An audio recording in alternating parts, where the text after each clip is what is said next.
Namo Buddhaya. Welcome to yet another episode in Inner Guide Q&A program.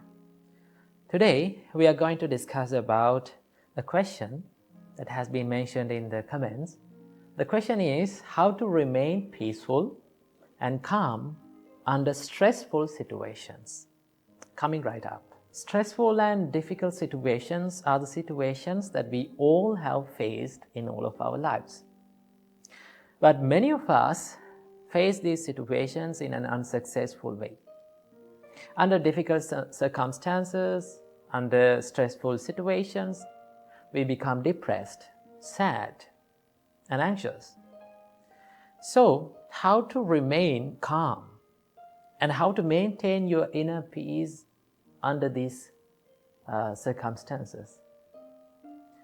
So, first of all, we have to know and we have to learn and we have to observe what is the situation. Remember, there is a common nature in all the experiences and situations that we face in our life. What is that common nature?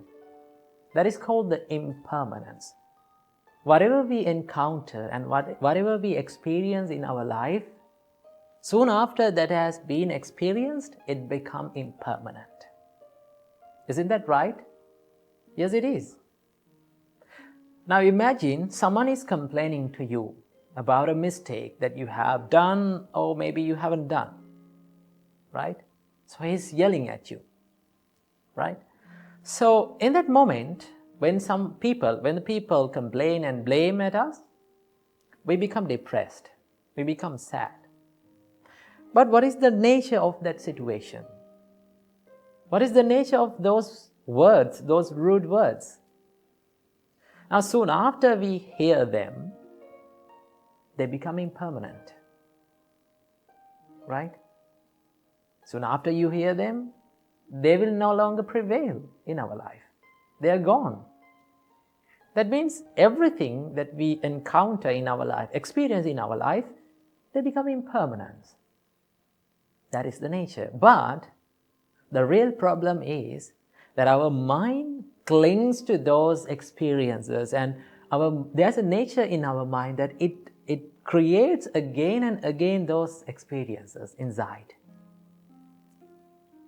Now, for an example, as I mentioned before, when someone blames us, right?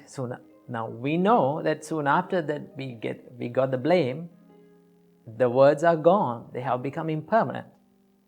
But what our mind does, it creates those words again and again. We think those rude words again and again, and we become sad and depressed. But the real nature is, those words are gone, they have become impermanent. Right? So that is the nature. Understanding about the impermanence, understanding that these experiences and all the things that we face in our life are impermanent is very important to face or to be calm in a difficult situation. Because you know the nature. That is the first step. We need to understand that each and everything that we face in our life is impermanent. Right? Whether you face a terrible time, it will become impermanent. It will be changed. There will be a good day. Whether you face a good time, a happy time, a wonderful time, that will also become impermanent. That is the nature. So first of all, you need to understand about this. The world is impermanent. Our life is impermanent. Nothing is permanent in this world. Not even your problems. First step. And the second step. Whenever you are in a difficult situation, whenever you are in a terrible moment, you need to practice some practices or to do something to remain peaceful and maintain your peacefulness and think of a solution to solve this problem. So how to do that? Now, many of us, during the difficult situations, we become panicked. We freak out. So, it is the best thing to do during a difficult situation is to do some practices to calm our mind. So what we can do to make our minds calm? The best thing that you can do to make your mind calm and peaceful is do some meditation. Right? Do a little bit of a meditation during that stressful situation. So how to do that? The easiest meditation that you can practice within a stressful situation is to contemplate on your breath. Now, breath is an amazing thing. It changes according to the situation. Isn't that right? So when we are in a terrible moment, right? When we are in a dangerous moment, what is the nature of our breathing pattern? It becomes fast and it becomes shorter. We take short and fast breathing patterns, right? So, what is the nature of our breathing pattern? That when we go to sleep, what do we do normally? I think most of you have experienced this. When you go to bed and when you lie down, you take a deep breath in and let it go. That is a sign that your body shows that you are going to rest. So if you need to become peaceful and serene and tranquilized, you need to restructure your breath. So in a difficult and terrible and stressful situation, just take deep breaths in. You can do it. Breathe in deeply and let it go. And contemplate on the pattern of your breathing. Now you can do this, but this needs a little bit of a practice. Right? You cannot do it without a practice. First of all, you need to practice this. Now some people may question, now I cannot do this in a difficult situation. Yes, you cannot do it because you don't have that practice. First of all, you need to practice this contemplation and this practice where there is no stressful situations. Right? That is the thing. The nature of these practices is that if you do it whenever there is no problem, then it will help you to practice that way or the situation or that remedy during a stressful situation. There's a great saying that it says, if you sweat during the times of peace, you will bleed less during the times of war. That means if you practice during the times of peaceful situations and where there is no stressful situations, it will help, that practice will help you to face the difficult situations.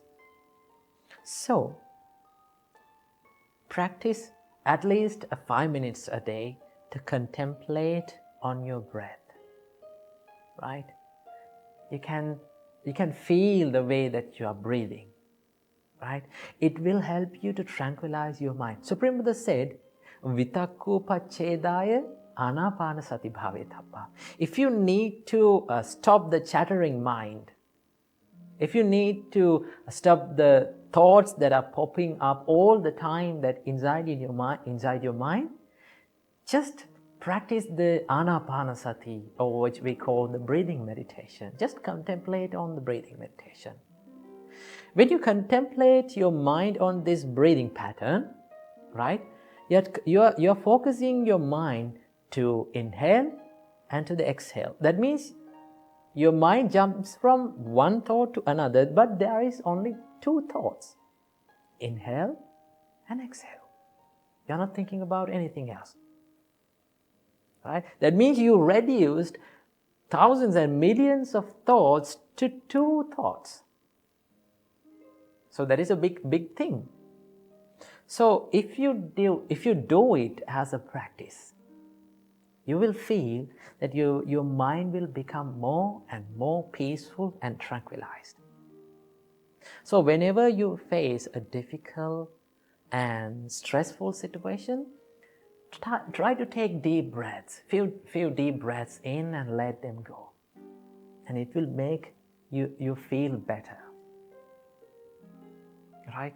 So if you need to face a difficult situation, if you need to face a stressful situation successfully, you have to be ready for that situation where there is no stress.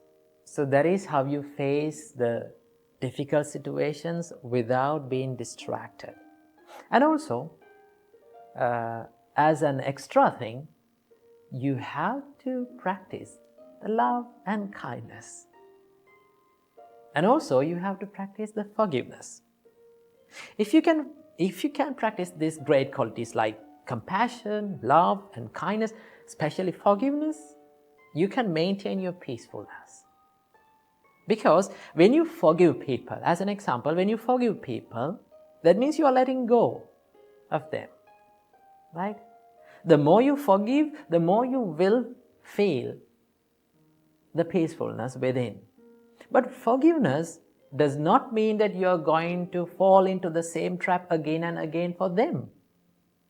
You forgive for yourself, and you know that person, and you can stay away from them in a positive way, and you can still be kind to them.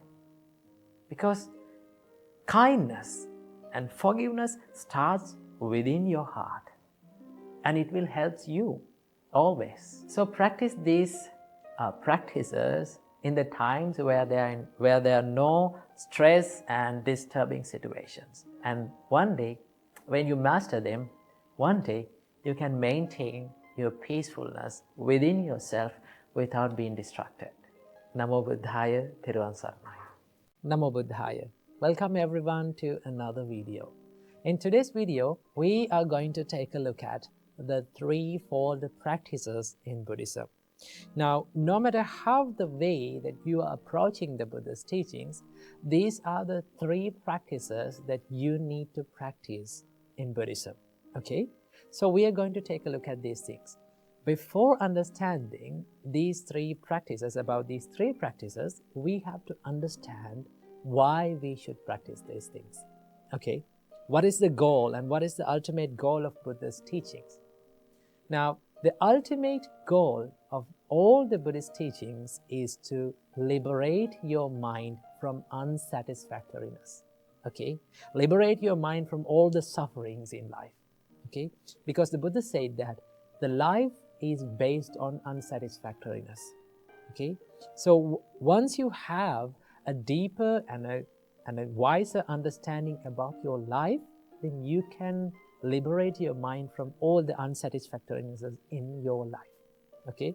So Buddha realized that to achieve this state, to enlighten your mind and to liberate your mind, you need to make some conditions and you have to practice your mind. So that is why Buddha introduced us these 3 practices to practice in our practical life in order to enlighten our mind. So, without any further ado, let's dive into these practices. So, the first practice in Buddhism is called Sila. Now, I have discussed about Sila in an earlier video. You can watch it here. So, basically, the Sila means the moral and ethical conduct. Being disciplined from your body and from your words. Okay? So, once you practice this Sila, you can be disciplined from your body and from your words. Now, Buddha understood that when we are living with people, the way we behave, right, the actions that we do from our body and the words that we speak will impact the lives of other people as well as us. Okay? It will impact the life of ourselves, the way we behave and way we speak. And also, it will highly influence the others' lives too. And that is why Buddha said, purify your conduct. Do wholesome things from your body and from your words. So sila helps you to practice the verbal and the physical conduct in a moral and a more ethical and wholesome way. Okay? So in sila, we have precepts. Basically, for lay people like you, you have 5 precepts that you can protect. Okay? The first one is abstaining from killing beings. The Buddha says that stay away from killing beings. In that way, you become disciplined from your body. Abstaining from stealing. Do not take others' possessions without their permissions, without the permissions of themselves, with the stealing mind. Okay? Once you protect that, you be disciplined from your body. And Buddha said that stay away from sexual misconduct. When you abstain from sexual misconduct, you become disciplined from your body. And the Buddha said, stay away from lying. Be disciplined from your words. Do not break the trust of others from your words. And finally, Buddha says, stay away from intoxicating your body. Okay? Do not use intoxicants and other drugs. It will lead to harmful situations and harmful consequences in your life. So basically, Buddha introduced us these 5 precepts to protect in your life. When you observe and when you protect these 5 precepts, you become disciplined from your body. Okay? So that is why Sila helps you to be disciplined, to live a disciplined life. Why we should live a disciplined life? We should live a disciplined life to stay away from regrets. Because when you look at these 5 precepts, if you engage in these things, if you kill animals, if you steal others' possessions, if you commit sexual misconduct, if you lie, and if you intoxicate yourself, what will happen? There will be a lot of regrets in your life. And also there will be things that you have to worry about. That is why Buddha says, stay away from these 5 things and you will live a regretless life. Okay? So that is the first practice. Moving on to the second practice, we have Samadhi. Now, Samadhi can be translated as concentration or mental peacefulness inside your mind. Now, remember, this Samadhi is supported by the first practice that is called the Sila. The Buddha said, when you practice Sila or when you live a moral and ethical life, what will happen? You will have less regrets in your mind. You will have no regrets in your mind. Once you have no regrets in your mind, what will happen? It will lead to the mental happiness. Because most of the people, they worry about the things that they have done in the past. Okay? Unwholesome things that they have done in the past. But once you live according to the precepts, once you live a virtuous life, then you can be happy about yourself. And also, your mind will be in a good and a happy state. That is why this Samadhi is supported by the Sila. Now, why we need Samadhi? Now, we need Samadhi to think clearly.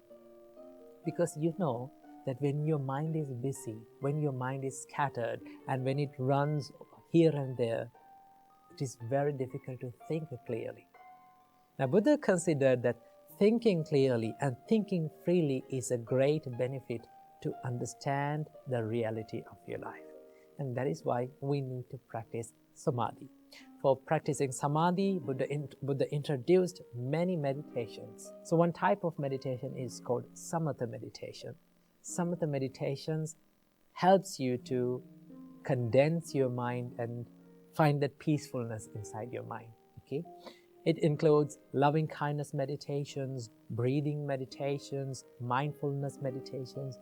All those meditations will help you to achieve a peaceful and a calm life. Okay? So, but remember this, to achieve a peaceful and calm life, we have to focus on living a virtuous life, living a disciplined life. Keep that in your mind. So let's move on to the third practice, and this is the final practice in Buddha's teachings. That is called wisdom or panya in Buddhism. Now, so many people think that knowledge is wisdom. Always remember, knowledge is a part of wisdom, but it is not the wisdom. Now, Buddha explains that you must achieve wisdom from three means, from three types of wisdoms. The first type of wisdom is called Suttamaya Panya. Suttamaya Panya means the wisdom that is gained through learning. Okay, you can learn, you can read, and you can listen to sermons, right? That is called the knowledge. Of course, wisdom has a part of knowledge. And also the second type of wisdom is called Chintamaya Prajna. Chintamaya Prajna is the wisdom that is gained by wisely reflecting. Okay, the wisdom that is gained by wisely reflecting on what you have learned, the reality of your life. When Buddha teaches about the reality of the life, when Buddha teaches about the impermanence and the reality of all the things, you have to wisely reflect on it. Okay, you have to think upon it. And once you think and once you wisely reflect on it, you gain the wisdom. You gain a deeper understanding. Okay, that is called Chintamaya Prajna, the wisdom that is gained by wisely reflecting. And also in the third type of wisdom, this is the most important type of wisdom, that is called Bhavanamaya Prajna, the wisdom that is gained by practicing. Okay, now the wisdom that is gained by practicing is supported by all those two wisdoms, Chintamaya Prajna and Suttamaya Prajna, the wisdom that is gained by listening or learning, and also the wisdom that is gained by wisely reflecting. Now Buddha says, when you learn and when you think and when you wisely reflect on it, then you can apply it to your practical life by doing meditations, by doing it practically. Okay, many of the people believe that Bhavanamaya Prajna is only based on meditations. No, Bhavana does not mean only the meditation. It gives the meaning of development or practicing. Okay, so you have to look, how can I apply these Buddha's teachings? How can I practice these things in my practical life? Once you do it, your wisdom will be developed. That is how you practice the wisdom in Buddha's teachings. So basically, these are the three main practices in Buddhism. Sila gives you the ethical and wholesome bodily and verbal conduct. And Samadhi will help you to develop a concentrated and a calmer and a peaceful mind. And Prajna gives you a deeper and a wiser understanding about the reality and our existence and all the experiences that we go through in our life. Once you practice these three practices, you will be directed. Your life will be focused on liberation. Your mind will be well prepared for the liberation and to a deeper understanding about the life. So these are the three practices that we practice in Buddhism. Try to practice these things and try to apply it to your practical life. Wish you all happy and a peaceful life. Namo Buddhaya. First of all, we have to realize that living in the present moment, focusing your mind to the present moment is not a simple thing. It is very hard, but also it is an achievable target. Our great teacher Supreme Buddha taught us, Atitang nanvagameya nappati kanke anagata. You should not chase after the past. And also, you should not make too much expectations about the future. Supreme Buddha said, Yadati tang pahinantang appattancha anagata. What is past is left behind. It is gone. It is over now. Appattancha anagatam. The future is yet to come. It hasn't reached yet. Buddha said, Pachupannancha yo dhammang tattha tattha vipassati. What you have to do is live in the present moment and see the present moment as it is. Right? Realize the present moment as it is. So it is very hard to focus your mind to the present moment. Our great teacher Supreme Buddha taught us the nature of the mind is it always runs to the past.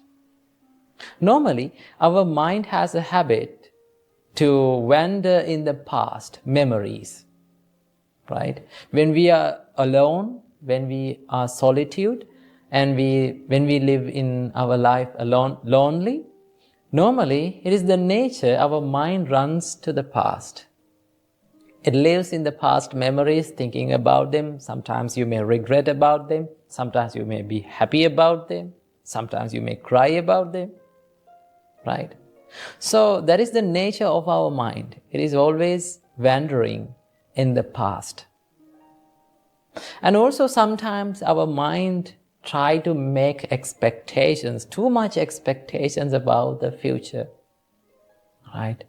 People dream too much about their future, but they do not work for the dreams to come true. So our great teacher Supreme Buddha taught us, you should not let your mind to wander in the past, as well as you should not let your mind to go for the future and make too much expectations about that. What you have to do is, you have to work in the present moment to make your future better, as well as to make your past better.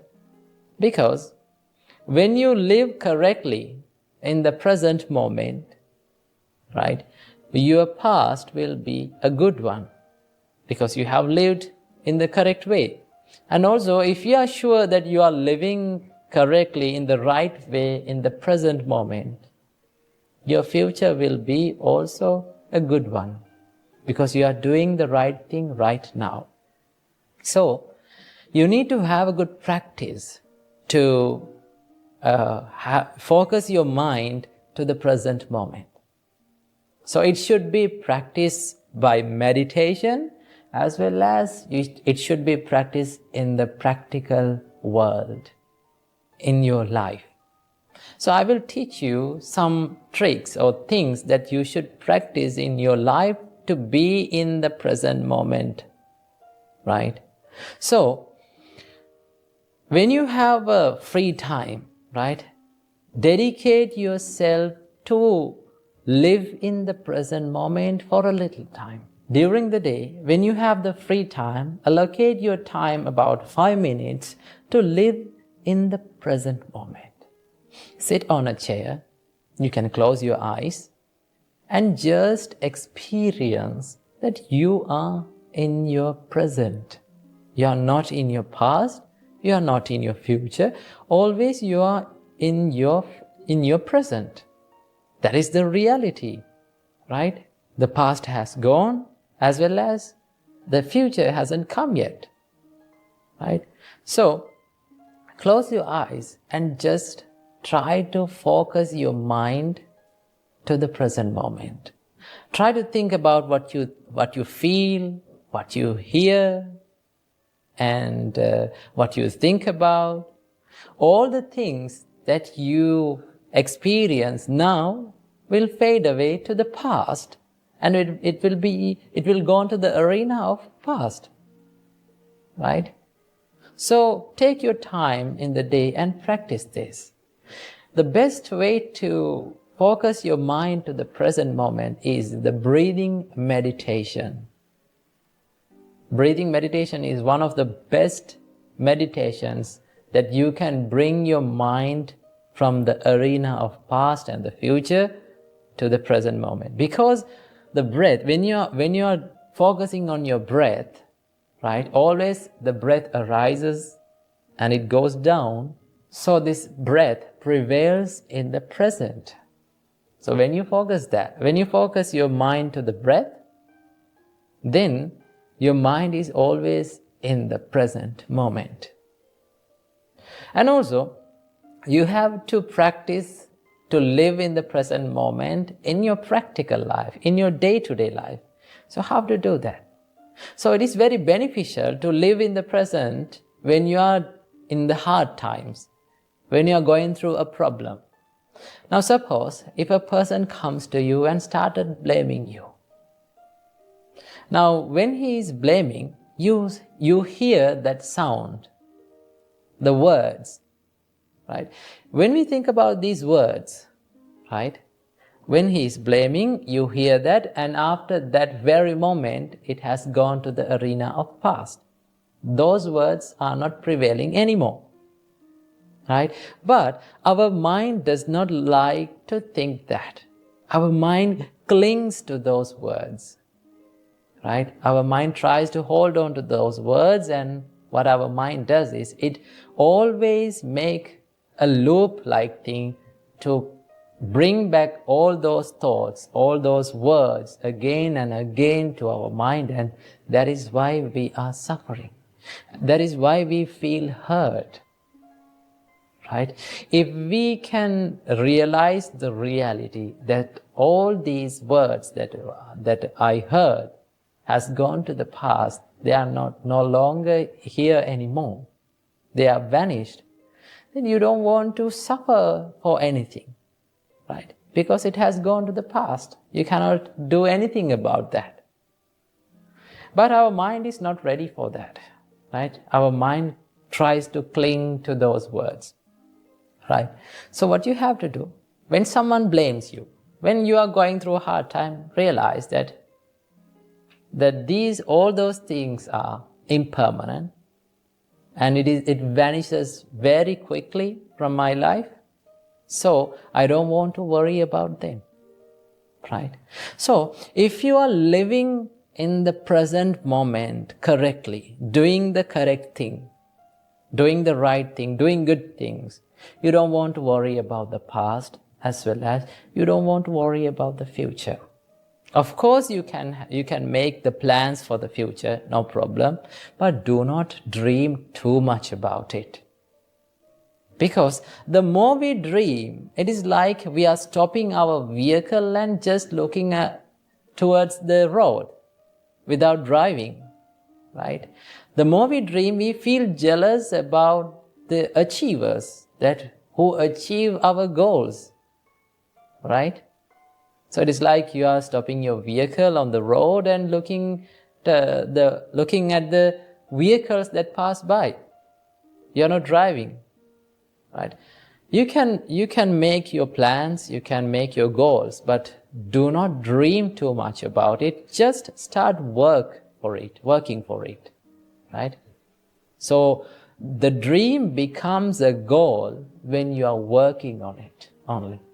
So if you can live in the present, doing the correct thing, doing what should be done now, you don't want to worry about the past, as well as you don't want to worry about the future.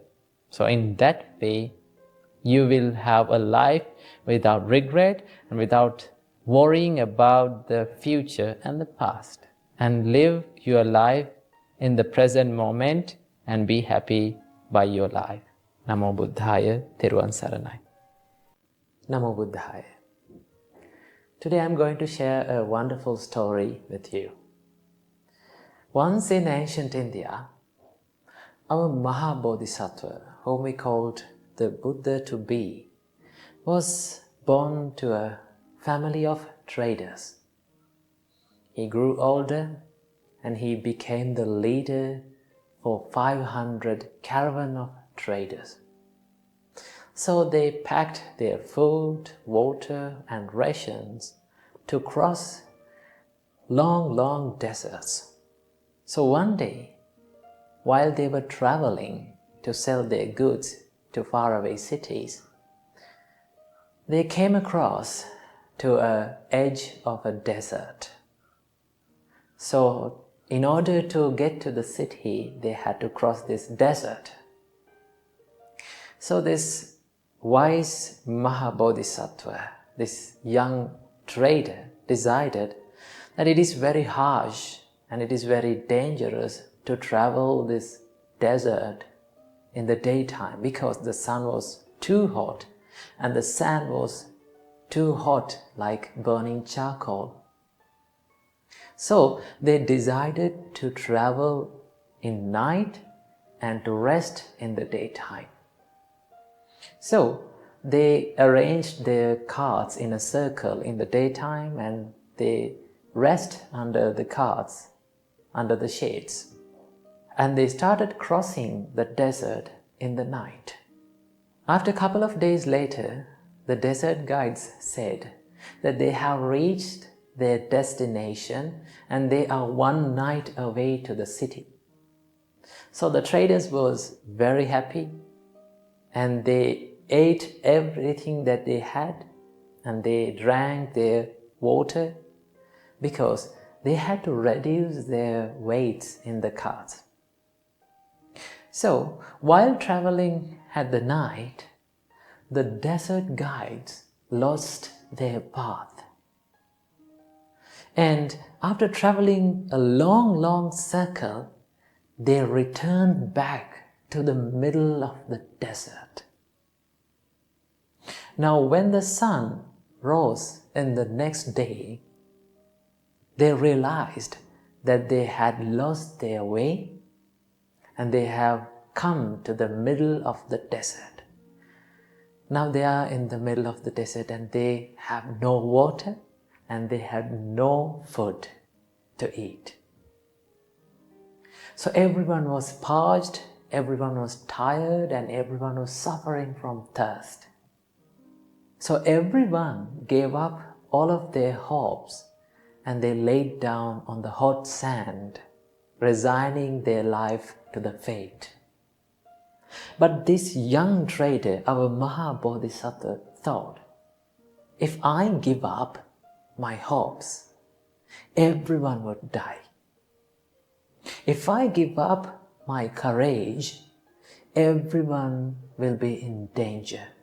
So I must find a solution to cross this desert, and I must find a way to find some water to these people. So while our Mahabodhisattva was walking here and there thinking of a solution, he saw a bunch of grass has grown on the desert.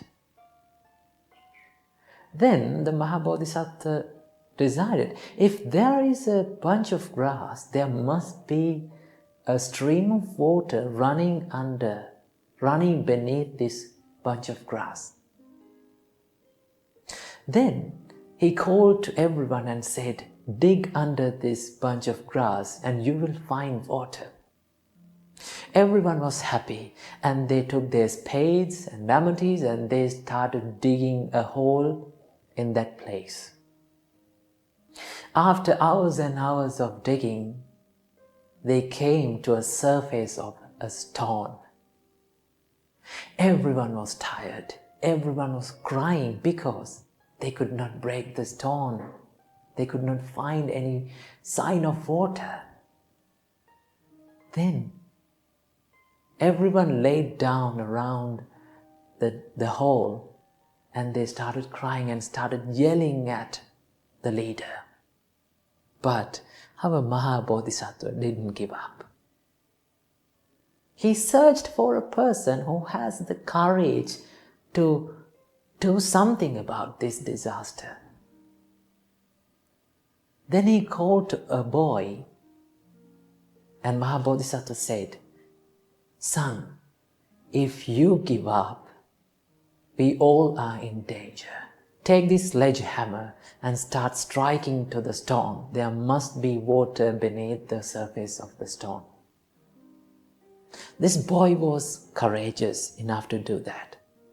He believed in the words of the tradesman and he took the sledgehammer, went down to the hole and he started striking hard to the stone. First strike, the stone didn't break. Second strike, it didn't break. Third strike, it did nothing. He summoned up every part of the strength, every single strength that was inside his body, and he struck hard to the stone surface. The stone surface broken. A huge gush of water cascaded from the stone, filling the hole within no time. everyone was happy. Everyone drank water. Everyone fed their oxen. And they filled their vessels with water, and they started traveling. They started crossing the desert again. And finally, they reached to the city happily. Dear children, dear devotees, sometimes when we try for our success, when we do the things that make our lives successful, it seems a bit harder. Sometimes you may feel that you should give up. Remember, you will fail only if you quit, if you give up. If you did not give up, one day you will achieve the successfulness in your life. Therefore, sometimes success may be one step away from our life. All we need to do is go for that, do that, take some risk, and find your success in your life. Because doing these things, doing the things which makes our life better, doing the things which brings the happiness to our life is hard. So you have to remember that if you give up only, you will fail. Therefore, never give up. Always work for your success. Although it is hard, one day that success will make your life happy. So never give up being a good person, and never give up being successful in your life. Namo Buddhaya, Thiruvon Saranai. Now, one of our viewers have asked a question from us, that what is true love according to the Buddhism? Well, when we talk about the topic love, remember, as humans, as beings in this world, we all seek love and affection in our life, right? All living beings needs love to live. So when you talk about the topic love, it is a vast and a broad topic, right? Love can be found in many ways. But the basic and the base for all these kinds of love is the kindness and the compassion. But most oftenly, people may misunderstand the love and the attachment. Right? When we come to the topic of love between the partners, the male and females, boys and girls, many of the boys and girls, they doesn't know what is true love and what is attachment. Now there is a distinct difference between true love and attachment. So what is that difference? Well, when someone loves another person, he will say, I need you to be happy by being with me. Right? In the other hand, if someone being attached to some person, he will always say that why are you not making me happy? Right? So there is a big difference between these two expressions. When someone loves another person, he will say, I need you to be happy by being with me. That means you are trying to give something to someone. Right? You always try to give the happiness to a person. But if you are being attached to someone, right? If you are developing lustful ideas towards someone, your mind will say, why are you not making me happy? You need to make me happy. So that is based on the selfishness. Right? The true love is based on unselfishness. Right? In the true love, there are many things, many good assets. There are the love, kindness, compassion, patience. These are the basic qualities that leads to the true love. Right? If you're loving someone, you need to be kind to that person.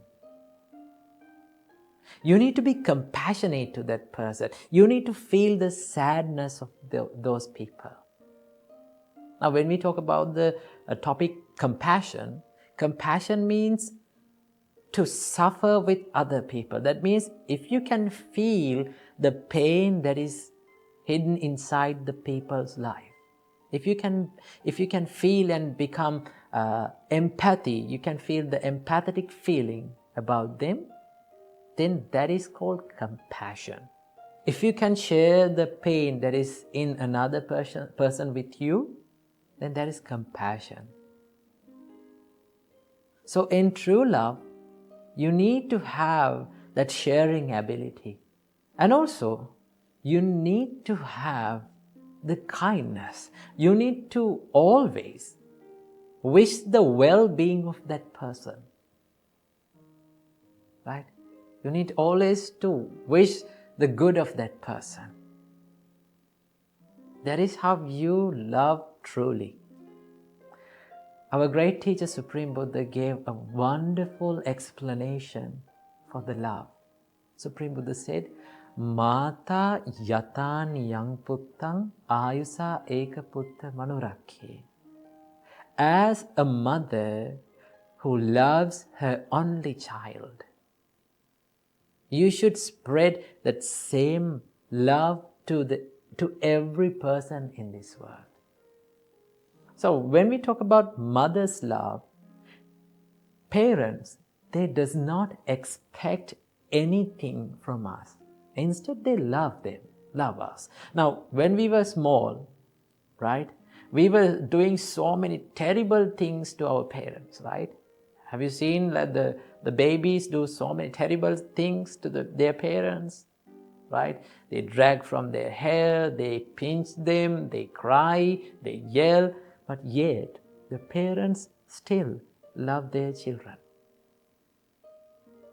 So when someone is truly loving someone, it's like they're holding them firmly and they're nurturing them. Right? But if you are attached to a person, you always expect the things from others. Right? You always expect the things that fulfill your desires. Right? When someone is attached and when someone is being lustful for someone, that means he's always expecting to fulfill every fulfillment and desire from that person. You're not trying to give something, always you are trying to get something from that person. Right? It's like you're holding on to something tightly. Right? Suppose you are drawing a cow or a bull. You are holding that cow or a bull from a rope. So when that animal tries to escape, what you are doing is you are holding it tightly. Right? The more you hold it tightly, you are the one who is getting hurt. Right? You are the one who is getting hurt. If you can let go, what will happen? You are not getting hurt anymore. So when you are being attached to a person, you will always get hurt. And you will never fulfill your desires, because desires and sensual desires, they never get fulfilled. We cannot make ourselves satisfied from those things. Okay? So that is what you call the attachment. In attachment, you hold on to things tightly. There is a great quote that describes about love. If you like a flower, right? If you like a flower, you will pluck that flower. But if you love a flower, you will water the plant, that flower plant. So if you love someone, what you have to do, you have to say that I need you to be happy with me, right? I always wish the happiness of your life. If that happiness includes me, that is better. But if it is not, in that case also, I need you to be happy. That is how you love truly. And that is the difference between the true love and the attachment, right? In true love, you don't expect anything from the person, but still you try to give the happiness to them. In attachment, you always expect the things from people, and still you will never be satisfied from them. So choose to love the people correctly.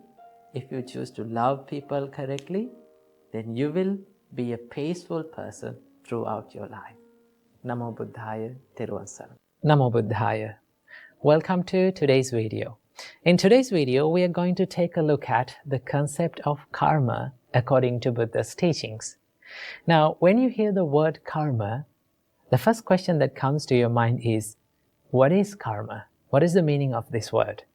Well, if you take a look at the definition of karma, it gives the meaning of action, right? But in Buddhism, it is more than action. The Buddha said it is intentional action is the karma.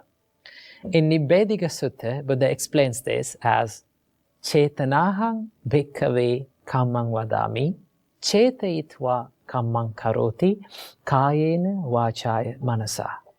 Monks, I say that intention is the action, or intention is the karma. And intentionally or willingly, one performs actions or karma either physically, mentally, or verbally. That means that intention, chetana, or the intention, plays a greater role behind our karma. Now, according to the intentions, the karma can be divided into two types. Buddha said there are kusala karma and akusala karma, wholesome actions and unwholesome actions, right? Now, what is wholesome action? They are the actions, they are the things that we do with wholesome intentions, right? Like we do certain things with wholesome intentions like love and kindness, compassion, patience, serenity, right? When we do certain things from our body, speech, and our mind with wholesome actions, wholesome intentions, we generate karmas that are wholesome. And also there's the other side of the karma, that is unwholesome actions. Okay? Now, akusala karma or unwholesome actions is a broader topic, because so many people think that akusala karma is something that is bad when it comes to unwholesome actions, right? Akusala karma is not only bad, but also there's another hidden meaning behind this. And that is, there are certain things, there are certain actions that we perform during our day-to-day life, right? They're the things that we do in day-to-day life, like talking and writing and like sleeping and traveling. We need actions and we need intentions to do this. Intentionally we do all the actions. But they are not certainly unwholesome. So the meaning of akusala karma means the actions that do not fall under the wholesome actions or kusala karma. Of course, there is the unwholesome actions or the bad karma or the evil karmas that we do, and also there is other neutral karmas that we perform during our day-to-day life. So they are called the unwholesome actions, right? So based on the intention, the karma can be divided into two different parts, and they are wholesome actions and unwholesome actions. Kusala karma and akusala karma. Okay? And the word karma does not come alone. It comes with this word vipaka or phala, right? Vipaka, the word vipaka gives the meaning of result or outcome. And the word phala gives the meaning of the fruit. Okay? Now the word phala is a great word to understand about the law of karma. Let's understand about it in this way. Let's say I planted a mango seed on the ground, in few years' time, what do I get? I can have mangoes, right? And also, if I planted a chili seed, in few months' time, what can I get? I can get chili, right? So, when we plant something, a seed, it has the potential to give the result in the future, right? If I planted a mango seed, that mango seed has the potential, it has the ability to generate mango fruits in the future. Okay? Same like that.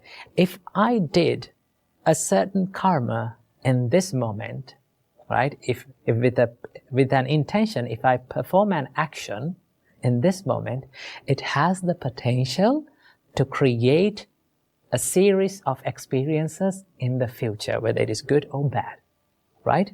So remember, the vipaka is the effect that we are going to get in the future, right?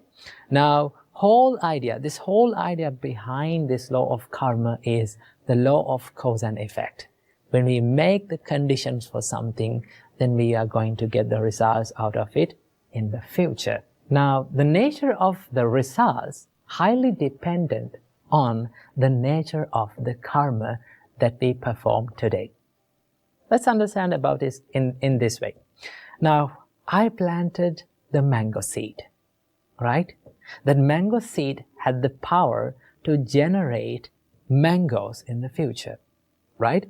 But if I wish this mango seed to give chilies in the future, no matter how hard I wish, I will never get chili out of it. I get mangoes because it has the nature of generating mangoes. Same like that, right? If I did an action with an intention, it has the power to generate the experiences or the vipakas in the future. So if the nature of this karma that I am performing today has the intention of wholesome, or if I did with a pure mind, a pure intention, it can generate desirable experiences in the future, desirable results in the future, because that is the nature of this seed of karma.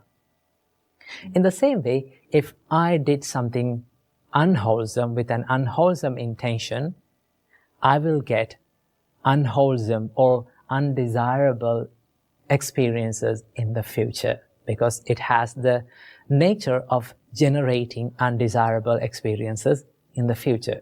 So this is the whole idea behind the law of karma. Now, why do we need to understand about the law of karma and how karma works?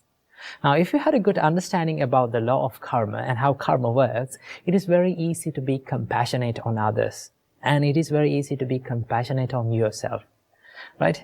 There are certain things and certain experiences that happens due to our past karmas, right? Now, according to Buddhism, we believe that we are coming from a long journey of rebirth that is called samsara. Now, in this long samsara, we have performed both good and bad karmas. So in this life, we are going to get some sort of experiences from our past karmas, okay? So if you take a look at that, when the tough times comes, when the problems comes to your mind, sometimes people blame to themselves. People hate themselves and think like, I'm a bad person, right? I'm a bad person. I'm a negative person. No, right?